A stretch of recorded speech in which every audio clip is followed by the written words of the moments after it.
नमस्कार। आज हम डिस्कस करेंगे गिरिराज पत्रिका, जो कि हिमाचल प्रदेश की साप्ताहिक पत्रिका। देखो, गिरिराज पत्रिका डिस्कस करेंगे, हिमाचल प्रदेश की साप्ताहिक पत्रिका है और अगस्त 2024 का गिरिराज पत्रिका का ये हमारा सेकंड पार्ट है। इससे पहले अगस्त महीने का एक पार्ट डिस्कस हो चुका है, ये हमारा पार्ट सेकंड है और बाकी जितने भी पार्ट प्रीवियस मंथ के हुए हैं उन सबको हम डिटेल से डिस्कस कर चुके हैं।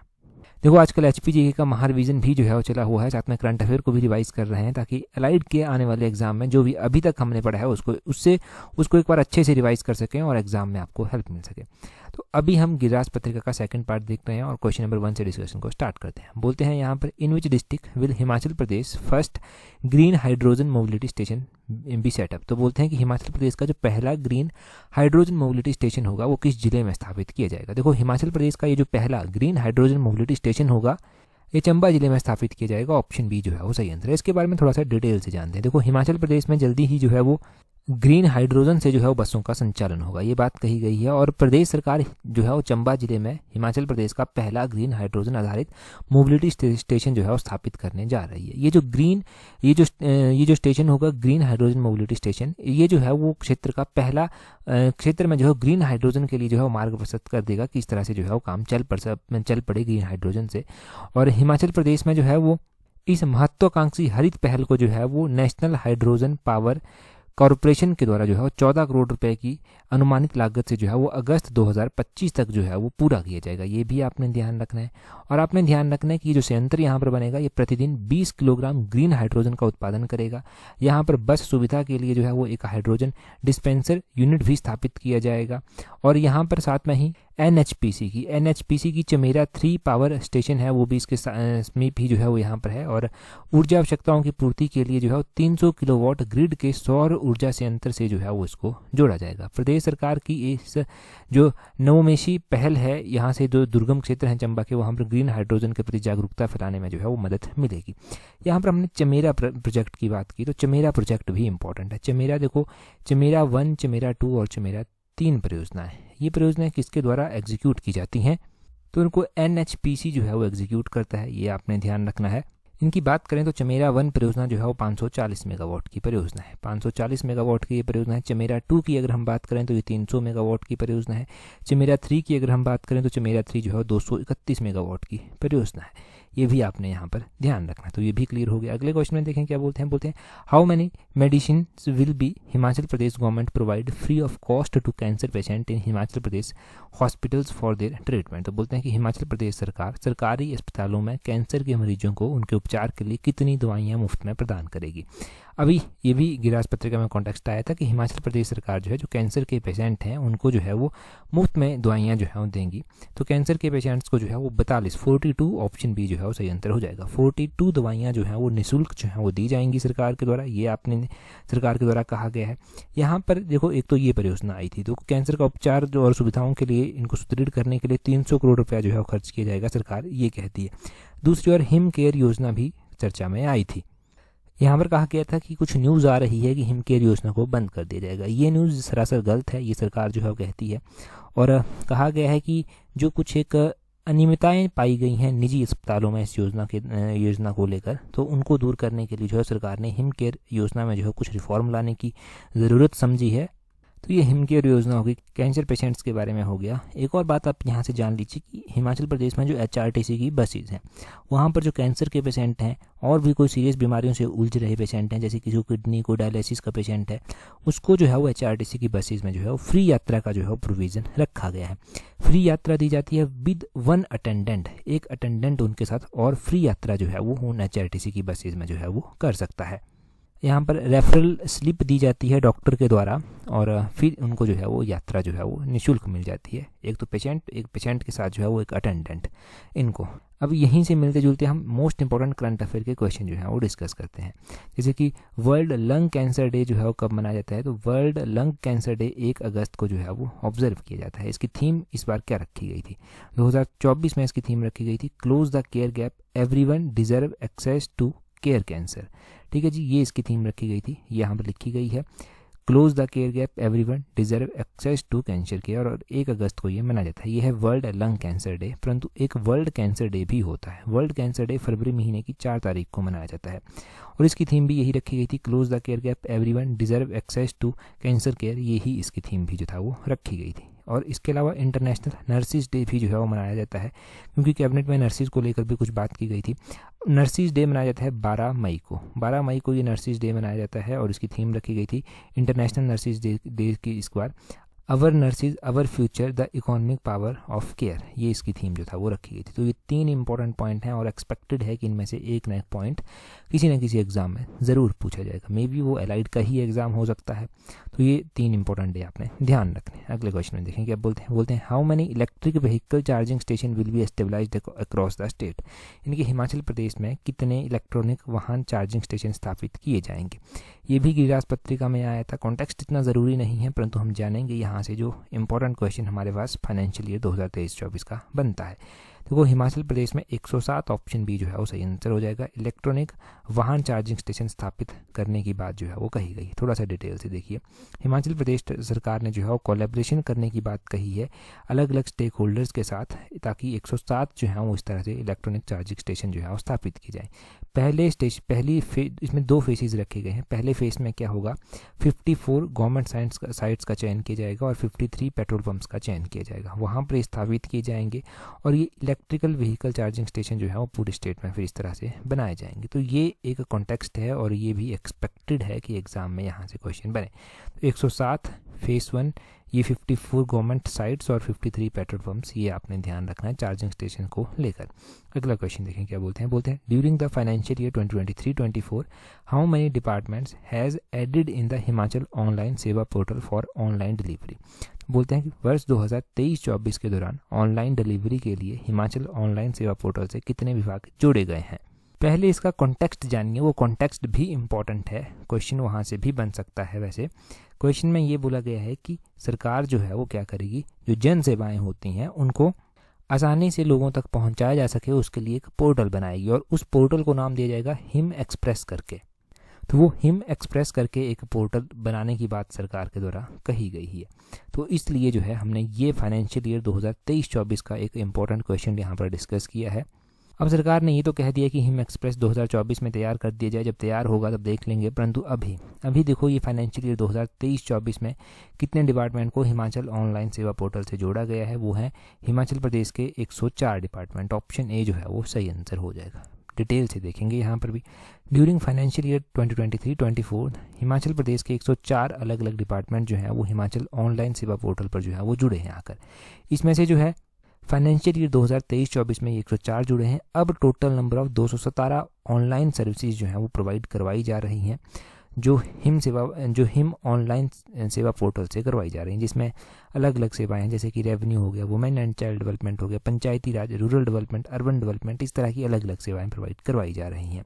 और ये भी कहा गया है कि there are average 4500 transaction for various services. 4500 transaction जो हैं वो अलग अलग सर्विसेज की जो है वो डेली हो रही हैं थ्रू द हिमाचल प्रदेश सेवा पोर्टल। ये आपने ध्यान रखना है।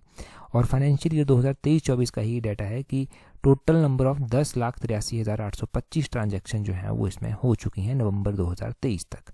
तो यहाँ से ना स्टेटमेंट बेस्ड भी क्वेश्चन पब्लिक सर्विस कमीशन बना देता है। ये इकोनॉमिक सर्वे का क्वेश्चन बनेगा, स्टेटमेंट बेस्ड भी क्वेश्चन बन सकता है, यहाँ से लाइन टू लाइन भी क्वेश्चन पूछ सकते हैं, कुछ भी पूछा जाए। आप पूरी तरह से प्रिपेयर इस क्वेश्चन के लिए रहिए, क्योंकि एक्सपेक्टेड क्वेश्चन हैं ये। और अगर आप हमारे साथ जुड़े हुए हैं टेस्ट सीरीज के थ्रू भी, तो एलाइड सर्विसेज की टेस्ट सीरीज अगर आपने ज्वाइन की हुई है तो एलाइड सर्विसेज की टेस्ट सीरीज ग्रुप में देखना, वहाँ पर इकोनॉमिक सर्वे की भी अलग अलग टेस्ट सीरीज हमने आपको प्रोवाइड करवाई हैं। इकोनॉमिक सर्वे में इस क्वेश्चन को भी ऐड कर लेना, क्योंकि ये भी इकोनॉमिक सर्वे का ही क्वेश्चन बनता है। और एलाइड सर्विसेज की टेस्ट सीरीज के साथ अगर आप जुड़ना चाहते हैं तो नीचे डिस्क्रिप्शन बॉक्स, कमेंट बॉक्स में उसका लिंक दिया गया है, वहाँ से अवेल कर लीजिए। टेस्ट सीरीज में डेफिनेटली आपको बहुत ज़्यादा हेल्प मिलने वाली है, आपको फिजिकली मेंटली प्रिपेयर करेगी, स्ट्रॉन्ग करेगी, ताकि आप एग्जाम में अच्छे से परफॉर्म कर पाएँ। ठीक है जी, अगला क्वेश्चन देखते हैं। बोलते हैं under doctor Yashwant Singh Parmar student loan scheme at what percentage of interest the loan is being provided for various technical and professional courses. तो बोलते हैं डॉक्टर यशवंत सिंह परमार विद्यार्थी ऋण योजना के तहत विभिन्न तकनीकी एवं व्यावसायिक कोर्स के लिए कितना प्रतिशत ब्याज पर ऋण दिया जा रहा है। देखो ये योजना हमने पहले भी पढ़ रखी है। ये जो डॉक्टर यशवंत सिंह परमार विद्यार्थी ऋण योजना है, ये हमने पहले भी पढ़ रखी है। इस योजना में क्या होता है, सरकार लोन देने की बात कहती है। अगर कोई भी टेक्निकल, कोई भी प्रोफेशनल कोर्स करना चाहता है विद्यार्थी, उसको लोन देने की बात सरकार कहती है। उसको 1%, ऑप्शन ए सही आंसर हो जाएगा, 1% की दर से जो है ये इंटरेस्ट में जो है लोन मिलेगा। ये ध्यान रखना। यहाँ पर देखिए डॉक्टर यशवंत सिंह परमार विद्यार्थी ऋण योजना शुरू की गई है। इसमें जो है वो कोई भी तकनीकी एवं व्यावसायिक कोर्स करना चाहता है तो उसको 1% ब्याज पर जो है वो 20 लाख तक का जो है वो ऋण दिया जाएगा। हाँ, इसमें इनकम का क्राइटेरिया ज़रूर रखा गया है, सभी को तो नहीं मिल जाएगा कि कोई भी चला जाए उसको मिल जाएगा, इनकम का भी कुछ क्राइटेरिया सरकार ने रखा है, परंतु 20 लाख तक लोन मिलेगा। 1% की जो 1% का ब्याज दर है वहाँ पर जो है ये लोन ले पाएगा। और बोलते हैं डॉक्टर यशवंत सिंह परमार योजना है ये भी आपने ध्यान रखना है, डॉक्टर यशवंत सिंह परमार विद्यार्थी ऋण योजना है ये। ठीक है जी, यहाँ से इतना ही ध्यान रखिए, हो गया, काफ़ी है। अगले क्वेश्चन बोलते हैं how many students benefited under मेधावी छात्रवृत्ति योजना टिल दिसंबर 2023। तो एक योजना है मेधावी छात्रवृत्ति योजना, बोलते हैं दिसंबर 2023 तक कितने लोगों को यहाँ से बेनिफिट मिला है। अब ये आपने एक बात पहले ये ध्यान रखनी है कि कितने लोगों को बेनिफिट पूछा है ये भी पब्लिक सर्विस कमीशन पूछ रहा है, तभी हमने इस तरह का क्वेश्चन डिस्कस किया है। बाकी हम डिटेल से इसके बारे में जानेंगे योजना के बारे में तो और भी कॉन्सेप्ट क्लियर हो जाएंगे। देखिए ये भी चर्चा में आई थी, एक छात्रवृत्ति योजना थी। तो मेधावी छात्रवृत्ति योजना के तहत अभी तक 1401 विद्यार्थियों को फ़ायदा मिल चुका है, ऑप्शन बी सही आंसर हो जाएगा। क्या है ये मेधावी छात्रवृत्ति योजना, ये जानते हैं। ये जो मेधावी छात्रवृत्ति योजना है इसमें क्या होता है, 5th स्टैंडर्ड के बच्चे, इसमें से 4 बच्चों को सिलेक्ट किया जाएगा जो कि टॉप के 4 बच्चे होंगे, 2 लड़के होंगे 2 लड़कियाँ होंगी। और एग्जामिनेशन जो HP बोस के द्वारा कंडक्ट किया गया होता है ना, उसमें से इनको उसमें से जो है इन 4 बच्चों को चुना जाएगा जो टॉपर होंगे, और उन बच्चों को 1200 रुपया पर एनम जो है पर साल जो है वो 1200 रुपया जो है वो दिया जाएगा। ये आपने ध्यान रखना, पर एनम ये ₹1200 देने की सरकार बात कहती है। एग्जामिनर क्वेश्चन पूछ लेगा वहाँ पर मंथ कर देगा, नहीं पर मंथ नहीं है, ये पर एनम है, ये आपने ध्यान रखना है। अच्छा, ये 5th क्लास के 4 बच्चे तो चयन कर लिए, परंतु ये 1200 रुपया कब तक दिया जाएगा उनको। देखो 8th क्लास तक ये कंटिन्यू रहेगा। कंटिन्यू रहने के पीछे एक शर्त रखी गई है सरकार के द्वारा, शर्त ये रखी गई है कि कंटिन्यू तभी रखा जाएगा इसको अगर वो गवर्नमेंट स्कूल में पढ़ते हैं और एटलीस्ट ग्रेड बी तो एटलीस्ट उनका होना चाहिए 6th स्टैंडर्ड और 7th स्टैंडर्ड में, तभी उनको जो है वो 8th क्लास तक के 1200 रुपया पर एनम जो है वो सरकार देती रहेगी। तो ये है मेधावी छात्रवृत्ति योजना, मोस्ट इंपॉर्टेंट योजना है ये मेधावी छात्रवृत्ति योजना। ठीक है जी, क्वेश्चन यहाँ से बनेगा तो आपको कभी भी आप गलत नहीं करेंगे, आपको हेल्प मिलेगी यहाँ से। अगले क्वेश्चन में देखिए क्या बोलते हैं विच of the following statement is true about him उन्नति योजना। गिरिराज पत्रिका में आई थी, परंतु हम एग्जाम पॉइंट ऑफ व्यू से ही यहाँ पर चीज़ों को देखते हैं जो भी एग्जाम पॉइंट ऑफ व्यू से ज़रूरी बनती हैं। हिम उन्नति योजना ये भी इकोनॉमिक सर्वे का मोस्ट इंपॉर्टेंट क्वेश्चन बनेगा। बोलते हैं under the scheme for the development of agriculture and allied sector 1239 cluster each having a minimum of 40 bigha culturable land have been identified. तो बोलते हैं कि इस योजना के अंतर्गत कृषि एवं समृद्ध क्षेत्र के विकास के लिए 1239 क्लस्टरों की पहचान की गई है, जिसमें से प्रत्येक के पास जो है न्यूनतम 40 बीघा कृषि योग्य भूमि होनी चाहिए, ये कहा गया है। और दूसरे में बोलते हैं कि फाइनेंशियल ईयर 2023-24 में इसके लिए 25 करोड़ रुपए का बजट जो है वो योजना के लिए रखा गया है। अब हम दोनों ही स्टेटमेंट्स के बारे में देखेंगे तो ये दोनों ही स्टेटमेंट्स बिल्कुल सही दी गई हैं। देखो है क्या पूरा फंडा, ऑप्शन सी सही आंसर आ जाएगा। परंतु अभी हम देखते हैं हिम उन्नति योजना के बारे में। हिमाचल प्रदेश के मुख्यमंत्री ने ये जो हिम उन्नति योजना है 2023-24 में ही इम्प्लीमेंट की जाएगी स्टेट में, ये कहा है। ठीक है जी, 2023-24 में हो जाएगी कि इम्प्लीमेंट।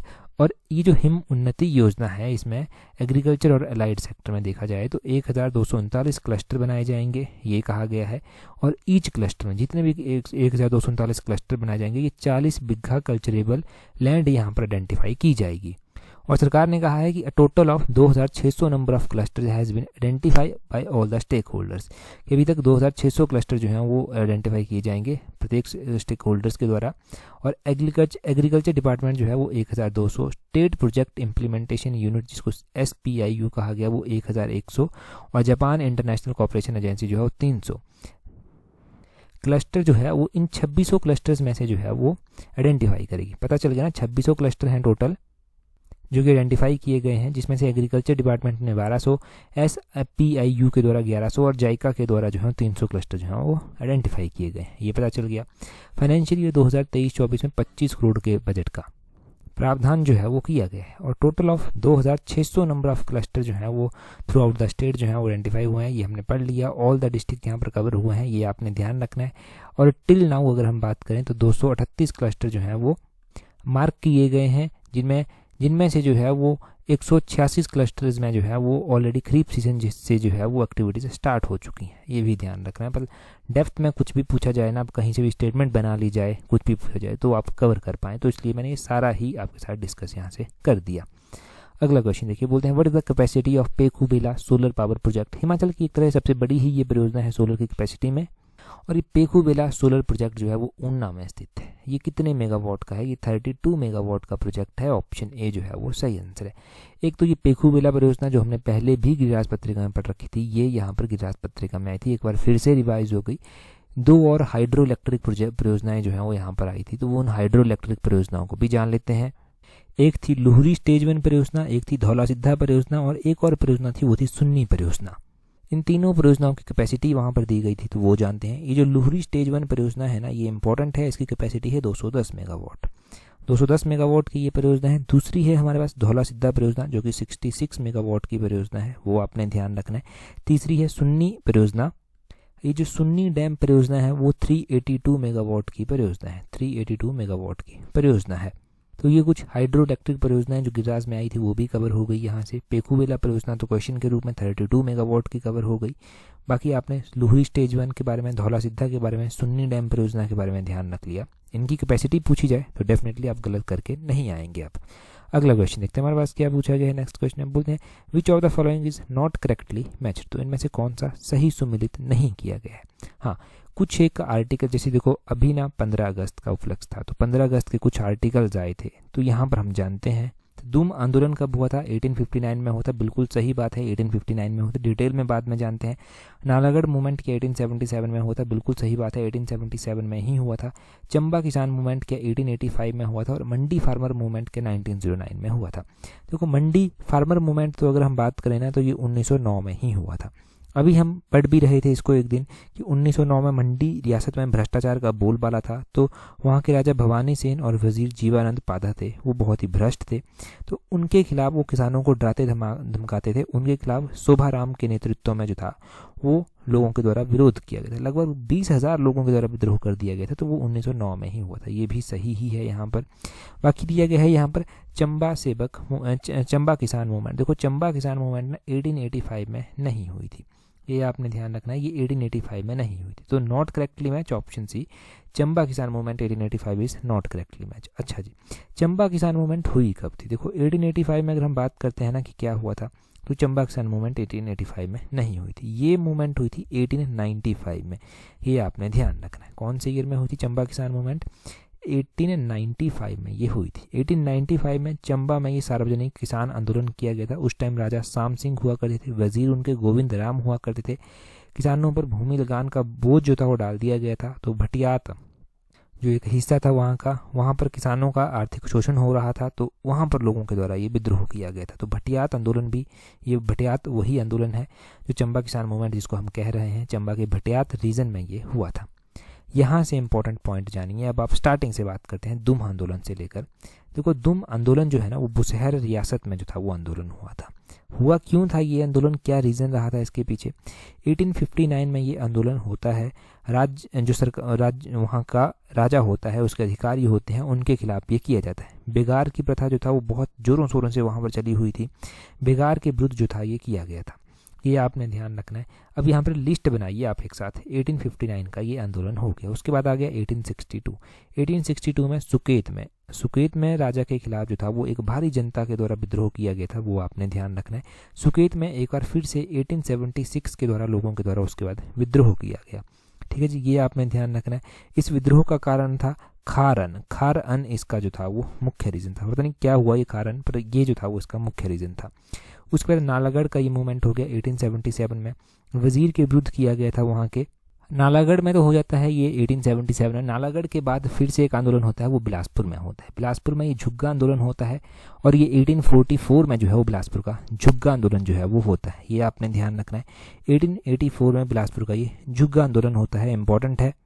और इस आंदोलन में जो शहीद हुए थे, उन शहीद हुए लोगों को, या फिर जो शहीद हुए सत्याग्रही थे, उनके विधवाएं थी, उनको जो है वो पेंशन लगाने की जो है वो सरकार ने बात कही, मतलब 1884 में क्या होता है, ये आंदोलन होता है, फिर सरकार कहती है कि जो यहाँ पर शहीद हो गए, गलती हो गई, चलो ठीक है, अब जो शहीद हुए हैं उनकी विधवाओं को पेंशन लगा देंगे, वो बात कही गई। कुछ लोग रियासत छोड़कर भी चले गए थे, ब्राह्मण परिवार वहाँ से, तो उन ब्राह्मण परिवारों को भी जो था वो वापस वहाँ से बुला लिया गया था। आपने पढ़ा है कि 1885 में जो है वो इंडियन नेशनल कांग्रेस की स्थापना की गई, किसके द्वारा की गई, ए.ओ. ह्यूम के द्वारा की गई। तो 1885 में जो इंडियन नेशनल कांग्रेस की स्थापना की गई थी, उसके जो संस्थापक थे ए.ओ. ह्यूम, वो भी शिमला के साथ जो है वो जुड़े हुए हैं। 1882 में वो शिमला आए थे और यहाँ पर रोथनी कैसल बिल्डिंग में रहते थे, और फिर यहीं पर उनके मन में ये इंडियन नेशनल कांग्रेस की स्थापना का विचार जो था वो आया था। उसके बाद आपने देख लिया 1895 में जो है वो चंबा में आंदोलन होता है, चंबा के भटियात रीजन में ये होता है। उसके बाद आपने 1909 का ये आंदोलन देख लिया, वो भी आपको पता चल गया। 1920 की अगर हम बात करें तो 1920 में भी जो है कुनिहार के राजा के विरुद्ध वहाँ के लोगों के द्वारा आवाज़ उठाई जाती है, तो 1920 का आंदोलन ध्यान रख लेना है। 1927 की बात करें तो 1927 में सुजानपुर कांग्रेस आंदोलन के ठाकुर हजारा सिंह, बाबा कांसीराम, गोपाल सिंह, चतर सिंह, इनको कारावास की सजा जो था वो दी गई थी, ये आपने ध्यान रखना है। ये इंपॉर्टेंट हाइलाइट्स जो था वो यहाँ पर दी गई थी, परंतु जो important exam point of view से पॉइंट है वो हमने जान लिए। अगला क्वेश्चन देखिए क्या बोलते हैं the theme of 78th Indian independence day is in 2024 is. तो 78th इंडिपेंडेंस डे हमने इस बार मनाया 2024 में, पहली बात ये ध्यान रखनी। इसकी थीम थी विकसित भारत, ऑप्शन बी जो है वो सही आंसर हो जाएगा। देखो इसकी थीम विकसित भारत थी, इंडिया का इंडिपेंडेंस डे, इसकी थीम विकसित भारत @2047 जो था वो रखी गई थी। ठीक है, ये हो गया, अलग अलग बातें कही गई, परंतु इससे पहले हमने जो है रिपब्लिक डे भी मनाया है 26 जनवरी को। रिपब्लिक डे की जो परेड थी डब्ल्यू का, वहाँ पर जो थीम रखा गया था वो रखा गया था भारत लोकतंत्र की मातृका जननी। ठीक है, ये रखा गया था Bharat the mother of democracy, ये जो था वो थीम रखी गई थी। तो ये आपने ज़रूर थीम ध्यान रखना रिपब्लिक डे भी की। और इस टाइम जो रिपब्लिक डे हुआ था ना 26 जनवरी को, इसमें चीफ गेस्ट कौन आए थे वो आपने कमेंट करके बताना है। 26 जनवरी के रिपब्लिक डे की परेड में इंडिया में चीफ गेस्ट जो आए थे वो कौन आए थे, कहाँ से थे, उनके बारे में कमेंट करके बताइए जल्दी से।